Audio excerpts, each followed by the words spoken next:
nós estamos aqui para trabalhar com vocês o como aplicar o registro de preço na nova lei.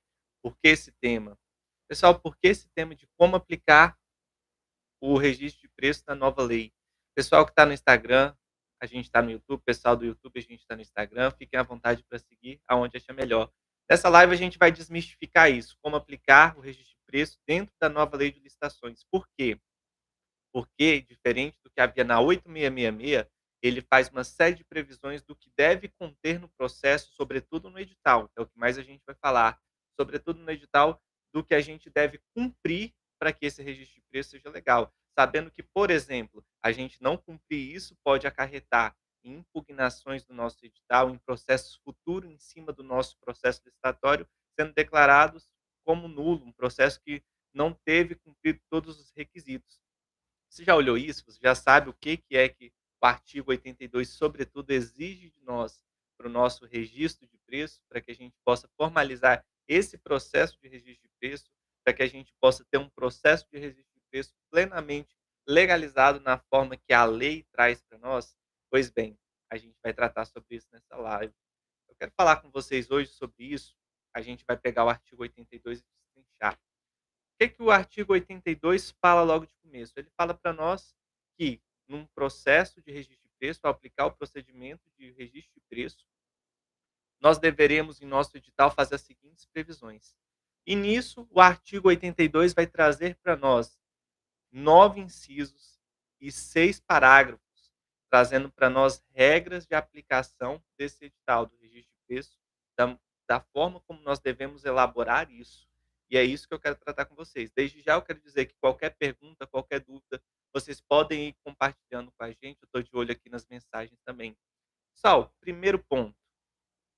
O inciso primeiro do artigo 82 diz para nós que o nosso edital deve fazer previsão de quantidade máxima. Isso parece não ser algo, uma inovação, porque a gente já trazia a quantidade máxima que a gente ia aplicar na nossa lei, mas vocês vão ver que a lei coloca isso propositalmente, porque lá na frente a gente vai abrir outras hipóteses para isso, para outras situações. Por que que o legislador quer trabalhar e deixar claro que é necessário ter quantidade máxima? Em primeiro lugar, ele quer proteger os fornecedores para que ele saiba qual é o potencial máximo de aquisição.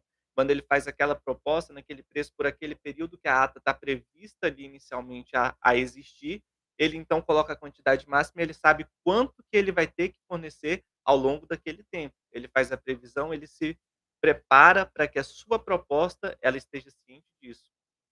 O legislador busca também evitar privilégios que possam ocorrer, dando benefícios maiores, por exemplo, para um amigo de um gestor, para um apoiador de campanha de um prefeito, de um governador e etc. Ele quer fazer esse ponto de proteger aqueles que não tiveram amizade política, apadrinhamento político, etc. Ele quer também fazer a economia em escala. A gente sabe que quando a gente compra mais, a gente tem um maior potencial de conseguir, de barganhar um preço melhor. Logo, na cabeça do legislador, o que que passa? Se a gente vai informar a quantidade máxima, que o potencial de aquisição que esse órgão tem, logo, a gente pode conseguir melhores preços, a gente pode ter propostas mais vantajosas para esse processo, para esse procedimento que a gente está realizando. Pessoal, um ponto que a gente também deve ver, que ele também quer vincular isso às adesões. A gente tratou na última live as quantidades que a 1433, perdão, ela limita para adesões. A gente sabe que as adesões poderão acontecer, só que elas estão limitadas a 50% da quantidade do item. Ou seja, essa quantidade máxima que a gente fez a previsão, a quantidade máxima que a gente tem previsão de adquirir, a gente então pode aderir a no máximo 50%. E logo também o limite de todas as adesões serão o dobro da previsão daquele item. Então ela baliza isso. Uma observação que eu faço para os servidores públicos que vão trabalhar montando esse processo. Uma observação logo de cara. Tome cuidado, tome cuidado com isso, porque essa quantidade máxima não pode sair do nada. Ela tem que ser trabalhada através das aquisições anteriores do órgão. Pode ter previsão de aumento, etc. Mas você vai ver mais na frente, mais ainda, outro ponto de quando a gente não pode fazer a previsão. Mas a gente podendo fazer a previsão, a gente já tendo adquirido aquele objeto, a nossa quantidade máxima deve ter uma lógica. Se a gente vai aumentar, a gente deve falar por que que tem uma previsão de aumento.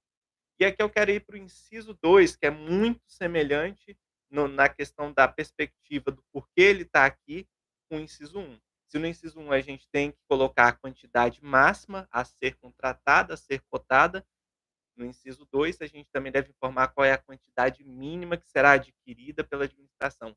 Agora, isso sim é uma inovação para nós.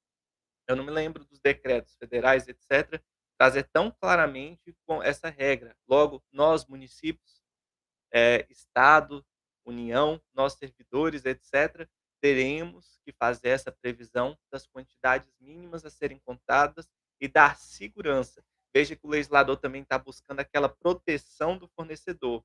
Ora, muitas vezes poderia ocorrer que um fornecedor que viesse a ganhar e não fosse o predileto, o preferido da administração, em uma administração, lógico, que a gente está aqui simulando, falando uma administração que tem ali o seu lastro de corrupção, que tem ali uma preferência por dar, aquela cartinha marcada, deixar aquela pessoa ali, e ela perde e a gente fala: "Não, a gente vai punir agora essa pessoa que ganhou, porque não era para ser ela. Então a gente não vai comprar nada. Ela veio aqui, ela gastou, ela cotou, aí a gente não vai adquirir nada". Olha, a lei agora está falando pra gente: se você está fazendo a licitação, tem que ter a quantidade mínima e garantir isso ao fornecedor. Você vai adquirir no mínimo essa quantidade. Pessoal, isso tudo parte lá daquele princípio que a lei quis colocar muito claramente para nós, lá no artigo 5º como princípio do planejamento. Nós precisamos planejar bem nossas contratações dentro da 1433. E isso é um ponto que eu sempre vou estar voltando nele. Planejamento. Ele talvez é um dos pontos mais falhos para nós que executamos tanto a 866 como agora a 1433. Pessoal, então a lei busca que a gente possa colocar para o fornecedor a quantidade mínima e ela também quer dar um senso de economia, um ponto de economia para o município. Porque o legislador entende o quê? Se eu falo que eu vou adquirir no mínimo isso, lógico, ali naquele ponto, a proposta do fornecedor pode ser potencialmente melhor para a administração, por ele saber que vai se adquirir alguma coisa. Não vai ser nada, vai ser alguma coisa. E aqui eu quero ir então para vocês para o próximo inciso. A gente tem um conteúdo bacana para trabalhar hoje. O inciso 3 ele faz a previsão de que o nosso edital, isso aqui não é uma possibilidade, a gente deve fazer essa previsão. A gente tem a possibilidade de haver preços diferentes dentro de uma ata de registro de preço para o mesmo item. E aí, o inciso 3 ele traz para nós 4 alíneas, que são as possibilidades de quando isso pode ocorrer. O primeiro, a gente pode falar no nosso edital que poderão ter preços diferentes para o mesmo item, quando, por exemplo, esse item for ser entregue em locais diferentes, ou ser realizado em locais diferentes com serviço. Percebe isso que bacana?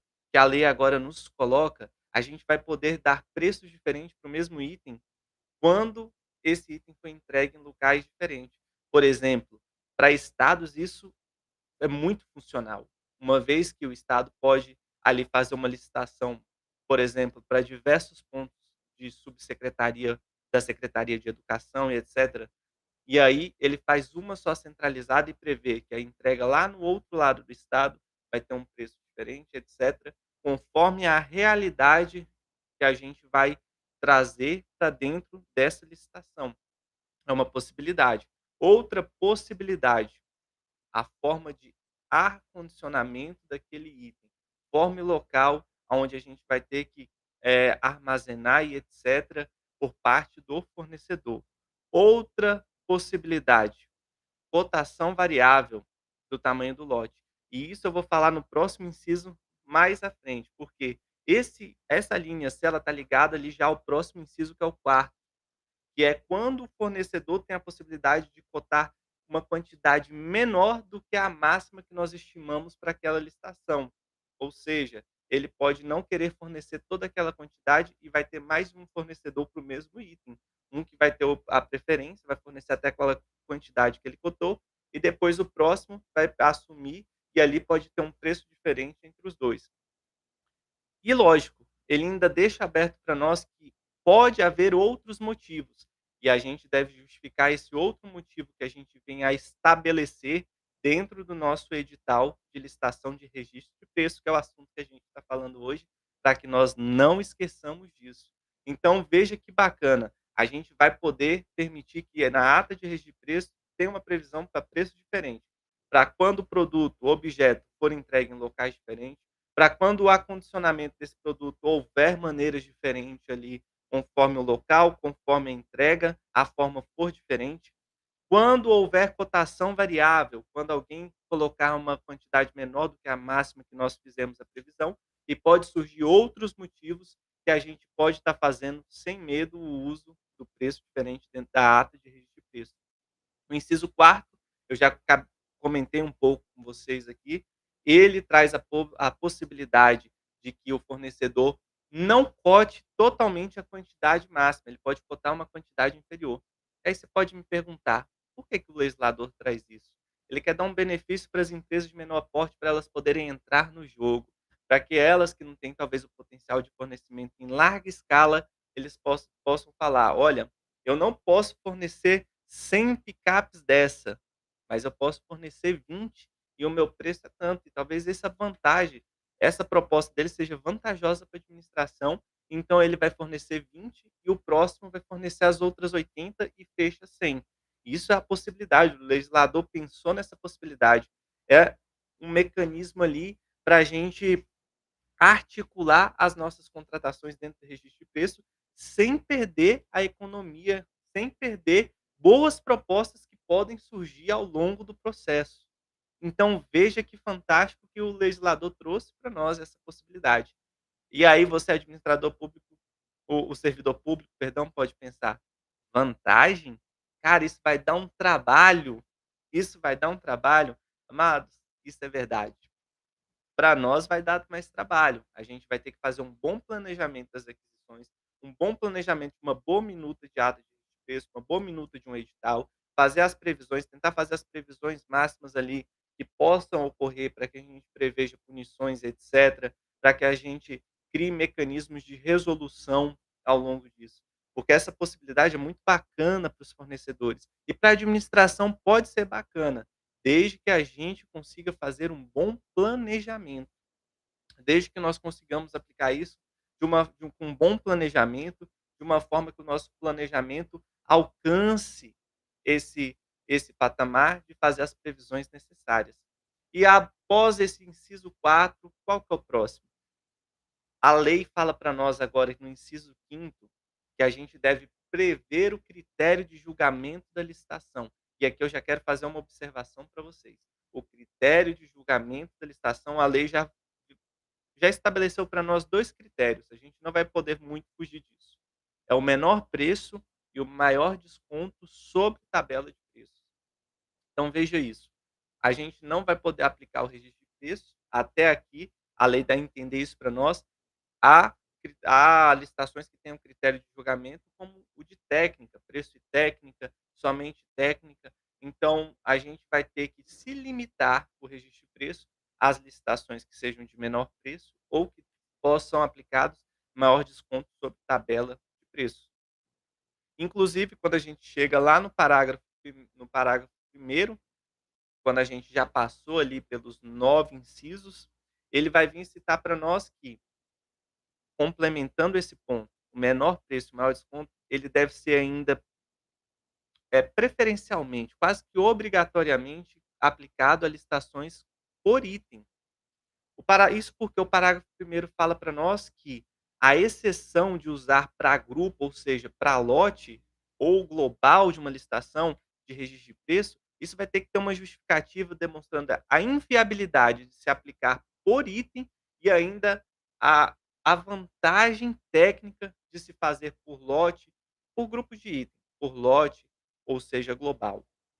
Então veja isso, ou atrelar ali um item ao outro, um item de fornecimento ou de serviço, a gente deve mostrar que é inviável que a gente separe eles e deve demonstrar que é mais vantajoso tecnicamente fazer desse modelo e economicamente também, não podemos nos esquecer disso. Então a gente deve fazer a previsão do julgamento, como vai ser o julgamento, ou seja, menor preço, maior desconto, e preferencialmente por item. Se for por lote, se for global, a gente deve ter uma boa justificativa para aplicar isso. Inciso 6, a Dalila faz uma pergunta aqui para nós. Houve alguma mudança relacionada à exclusão ou suspensão de fornecedores da nova lei? Eu vou chegar nesse ponto, então, dentro da ata de registro de preço, quando a gente for falar sobre alguns pontos. Quando chegar aqui no inciso 6, a gente fala sobre as alterações de preço de registrados. E aqui, Dalila, é bacana essa sua pergunta para esse ponto também de alteração dos preços registrados, porque isso aqui tange muitas vezes em uma suspensão, em uma punição para um fornecedor dentro da ata de registro de preço. Veja só, as condições de alteração de preço, a gente deve prever quais serão as condições. Isso porque a gente lá atrás tinha uma certa dificuldade porque os decretos não traziam com muita clareza, não tinha uma hipótese clara de como ia ser o ajuste de preço. E a alteração de preço que o edital vai trazer para nós, ele deve colocar as condições e essas condições devem ter uma base legal. Por que a gente vai aplicar essas condições? Por exemplo, variação de mercado. E a gente deve trazer como as condições é isso. Como você vai provar que esses preços se alteraram e a gente deve prever como ele vai provar e como a gente vai conceder ou não essas alterações de preço dentro da ata de registro de preço. O inciso 6º, então, do artigo 82 fala isso para nós. Nós devemos colocar isso com muita clareza. Nós devemos colocar isso com muita nitidez dentro do nosso edital. Quais são as condições para que os preços sejam alterados, para que a gente aceite a alteração de preço? Ou seja, variação de mercado, criou-se novas situações, um novo imposto, criou-se ali alguma coisa que alterou a maneira como se entrega o produto, se presta o serviço, aumentou o custo para aquele fornecedor, a gente deve fazer essas previsões para fornecimento, para prestação de serviço. E lembre-se, o registro de preço agora pode ocorrer também para obras e para serviços de engenharia. Se o nosso edital de obra for de registro de preço, a gente deve então adequar a realidade das obras, como que os preços daquele registro de preço serão alterados. Uma margem, por exemplo, em cima da tabela base que a gente usou no orçamento administrativo daquela obra. Quando ela superar tantos por cento de alteração ao longo dos meses, a gente pode aplicar aqui uma determinada alteração de preço que poderá ser solicitado pelo fornecedor e etc. Então, isso é mais um critério que o edital tem que ter para que o nosso registro de preço seja legal. E a gente chega então no inciso 7. O registro, o edital deve prever que a ata de registro de preço a gente vai poder registrar mais de um fornecedor com preço igual. Isso não é novidade, isso o nosso decreto lá atrás já fazia essa previsão, os decretos federais, muito provavelmente decretos estaduais e municipais em larga escala fazia essa previsão também, de que os preços poderiam ter mais de uma pessoa fornecendo por aquele preço. Então quer dizer que acabou a licitação, alguém ganhou, a gente pergunta: quem aceita fazer pelo preço do vencedor? Todo mundo que aceitar vai fornecer também, logo de cara, e a gente vai escolher? Não. Aí aqui a gente pontuou uma coisa, a gente não, o inciso 8º do artigo 82 prevê isso, que a gente vai respeitar a preferência de contratação de acordo com a ordem da classificação. Então a gente chama o primeiro para contratar, para fornecer aquele produto que nós registramos por aquele preço. Se ele não forneceu, a gente pode chamar o segundo. Se ele teve algum empecilho, o segundo pode então contratar, pode então fornecer no lugar do primeiro. E a gente vai subindo ali, se o segundo aceitou fazer pelo preço do primeiro. E se o segundo não aceitou fazer pelo preço do primeiro e o terceiro aceitou e está registrado na ata, o segundo tem preferência? Não, porque aí o segundo vai estar lá só depois que todos os que aceitaram fazer pelo preço do primeiro rejeitarem fornecer. Aí a gente vai chamar o segundo colocado, porque o preço dele ficou para trás, aqueles outros igualaram. E mais uma vez, isso é uma previsão que o nosso edital deve trazer claramente, expressamente, para que o nosso processo de registro de preço seja legal, para que o nosso processo de registro de preço ele não perca em nada a legalidade a ser aplicada nesse processo. Então a gente chega no inciso 8º do artigo 82 das obrigações para um edital de registro de preço. A gente deve então trazer agora claramente a vedação de o órgão participar em mais de uma ata de registro de preço com o mesmo objeto. Veja isso. A gente deve trazer claramente que o órgão não vai participar de outra ata de registro de preço com o mesmo objeto enquanto essa ata tiver vigência. Enquanto ela estiver vigente, não vai se assinar uma nova ata com o mesmo objeto, a menos que essa ata tenha registrado um quantitativo inferior ao máximo. Mas aí você pode pensar, mas lá quando a gente chega no parágrafo 6º, fala que a gente não tem obrigação de contratar, isso é o princípio do registro de preço. Mas eu estou obrigado então aquele, veja, a gente está vedado de fazer uma nova ata de registro de preço com o mesmo objeto. Agora, um contrato de contratação imediata é possível desde que dada a preferência devida àquele fornecedor que está registrado. Por exemplo, se o meu contrato, se a minha licitação ali pontual para aquisição imediata, ela sair a um preço superior àquele preço que foi previsto lá na ata de registro de preço, não faz sentido nenhum eu homologar esse contrato, sendo que o fornecedor lá da ata de registro de preço me fornece a um preço menor. Isso, inclusive, pode ser passível até de processo. É um ponto a se tomar total cuidado, a se tomar total zelo, para que a gente não seja processado por esses pontos. A gente chega então ao último inciso dos artigos, é o inciso 9. As hipóteses de cancelamento da ata de registro de preço e suas consequências. E aqui, Dalila, um ponto que a gente pode trazer previsão. As hipóteses de cancelamento pode estar atrelado, por exemplo, à suspensão do fornecedor. A partir do momento que a gente suspenda ele por esse processo ou por outro processo de fornecer com o município, pode ser uma hipótese, por exemplo, de cancelamento da ata de registro de preço. A gente deve então trazer, porque o inciso 9º fala das hipóteses de cancelamento de registro de preço e suas consequências. As consequências são as sanções, multa, o impedimento de licitar. O termo, respondendo agora pontualmente a sua pergunta, o termo suspensão de fornecedor, suspensão de licitar com o órgão, com a administração pública, ele mudou. Lá na nova lei, quando a gente vai falar das sanções, ele já traz um termo novo, não é mais o de suspensão, mas o de impedimento de licitar. O impedimento de licitar para com o município. Esse é o ponto de mudança. O tempo, etc., também mudou um pouco quanto a isso. Então, as hipóteses de cancelamento da ata de registro de preço devem ser previstas. Atraso, alteração de valor não justificada e não condizente com aquela que a gente preveu lá atrás, se vai ter sanção para ele ou não quando, em determinada situação. Por exemplo, um simples pedido não justificado de cancelamento, de alteração de preços, pode requerer para nós aplicar sanções nesse fornecedor que está tomando essa atitude. Então é um ponto de observarmos. Quando a gente faz ali o inciso 9º exige de nós que a gente coloque as condições de cancelamento e as consequências a gente deve falar. Para esse tipo de cancelamento vai ser penalizado desta forma, a gente deve balizar como que vão ser as penalidades. Pessoal, passados os incisos, a gente entra no artigo 1º, que eu já comentei lá atrás, sobre o critério de julgamento, da forma que ele deve ocorrer.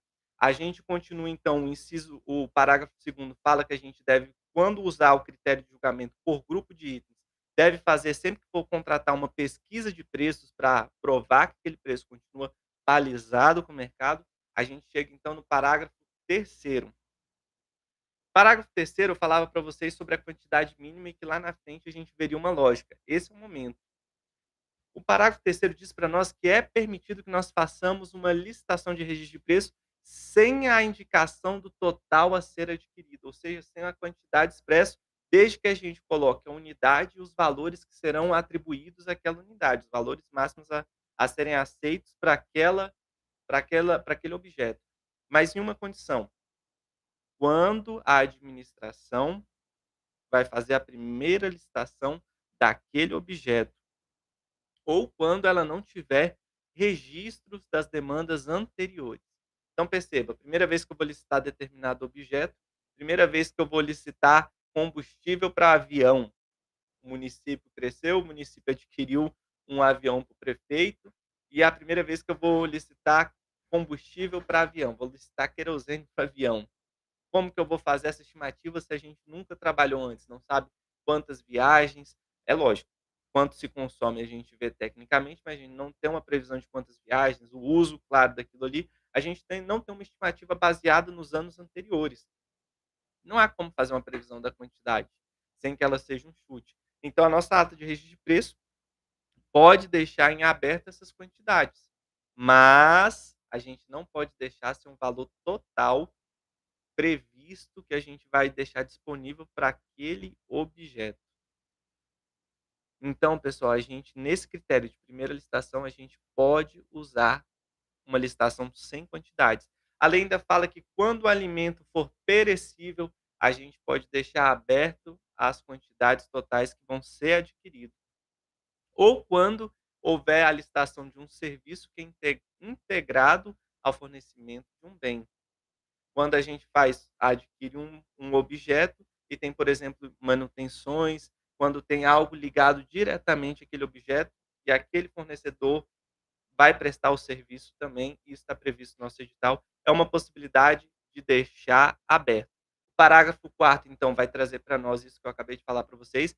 Quando a gente deixar em aberto a quantidade, quando não houver quantidade, porque foi possível fazer isso, é obrigatória a indicação do valor máximo que aquela licitação, que aquele objeto será adquirido.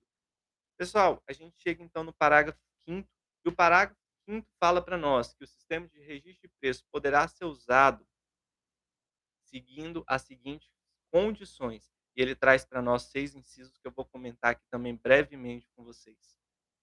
Em primeiro lugar, qual a primeira condição para se fazer um registro de preço? Realização de prévia pesquisa de mercado. Prévia pesquisa de mercado, ampla pesquisa de mercado, para que a gente tenha o objeto mais assertivo, e isso entra lá no ETP, onde a gente vai demonstrar que aquela solução que a gente escolheu para licitação é a mais vantajosa. Não é só sobre preço, observe isso. É sobre ser a solução mais vantajosa, mais adequada para a demanda da administração pública. Esse é o primeiro ponto. A gente deve realizar ampla pesquisa de mercado. Segundo ponto, a lei fala que a gente deve seguir tudo aquilo que está previsto no regulamento. Ou seja, é necessário ter um regulamento. Quando a gente volta lá atrás no artigo 79, quando ele vai ali trazer para nós os procedimentos auxiliares, ele fala que todos eles deverão ser usados com regulamento, sobre a condição de ser aplicado regulamento previamente. Então perceba que a gente precisa de regulamento, precisa ser regulamentado. Dalila, perfeito, é isso mesmo. Deve ser feita uma estimativa, podendo ser baseado, por exemplo, em outros municípios. Mas o que que ocorre? Você não vai precisar fazer a quantidade mínima, nem a quantidade máxima a ser adquirida. Você vai fazer uma estimativa, pode ser até que essa estimativa ali, ela aconteça um furo nela, e aí você vai precisar fazer um instrumento jurídico ali e organizar essa situação. Mas é isso mesmo, uma estimativa, e essa estimativa não está atrelada à quantidade. E observe uma coisa, como você não tem quantidade máxima, também não vai ter adesão a essa ata de registro de preço. Ela vai ficar fechada. Chegamos então ao inciso terceiro daquilo que é obrigação, daquilo que nos obriga. Deu certo aí, Dalila? Conseguiu entender esse ponto da estimativa? A gente chega então ao terceiro ponto. É obrigatório que a gente tenha rotina de controle do registro de preço. O que é rotina de controle do registro de preço? Rotina da quantidade, rotina da adaptação do mercado. A gente deve então fazer um controle daquela ata de registro de preço, as quantidades adquiridas, as quantidades a serem adquiridas, deve ter todo um controle. Isso certamente a maioria dos nossos sistemas gerenciais, contábeis, etc., já fazem para nós. E é preciso, fazem a parte automática, mas é preciso que alguém tenha a responsabilidade de acompanhar isso. O inciso 4 fala para nós de outra condição para o registro de preço. Ah, os preços registrados eles devem ter uma consulta periódica, uma atualização periódica. Se dentro ali de um prazo de 3 meses houve uma oscilação abaixo, a gente deve negociar com o fornecedor, falar, olha, tal objeto, o mercado teve queda, você consegue fazer um preço melhor hoje, eu consultei o mercado, a gente pesquisou. Então, a gente quer propor essa redução aqui, a gente quer propor que esse preço esteja melhor para nós. Então, vamos negociar, vamos recolocar isso aqui. O inciso quinto fala para nós que nós devemos colocar o período da validade do registro de preço, período máximo de um ano, que poderá ser prorrogado por mais um ano. Inclusive, dentro desse um ano, há-se um entendimento, desde que a gente preveja isso no regulamento, porque a lei não trouxe isso de maneira clara, há-se um entendimento que a gente, para o ano seguinte, a gente pode renovar essas quantidades. Porque toda renovação dentro do mesmo ano, dentro do mesmo exercício, essa não. Essa não vai poder ser renovada. Essa está vedada a renovação da quantidade. Se a gente fez uma ata de registro de preço para 6 meses e a gente vai renovar por mais 6 meses, aí a quantidade não pode ser alterada. Por quê? Porque o planejamento deve sempre colocar como critério o exercício financeiro, como nos traz a lei. Então, o planejamento é para um ano. Então, se a gente vai prorrogar para menos de um ano, as quantidades não podem ser alteradas. Quando a gente vai fazer a renovação para mais um ano e atingir até 2 anos, que é o limite, aí a gente pode renovar as quantidades, desde que o nosso regulamento tenha feito essa previsão. Seu decreto fez essa previsão? Observa ele. Por fim, a última condição para se usar o sistema de registro de preço é a inclusão na ata de registro de preço, seja ela de bens, de serviços, de obras, de serviços de engenharia, de todos aqueles que vão fazer o preço por igual ao licitante vencedor, ou seja, aqueles que vão cotar igualmente o licitante vencedor.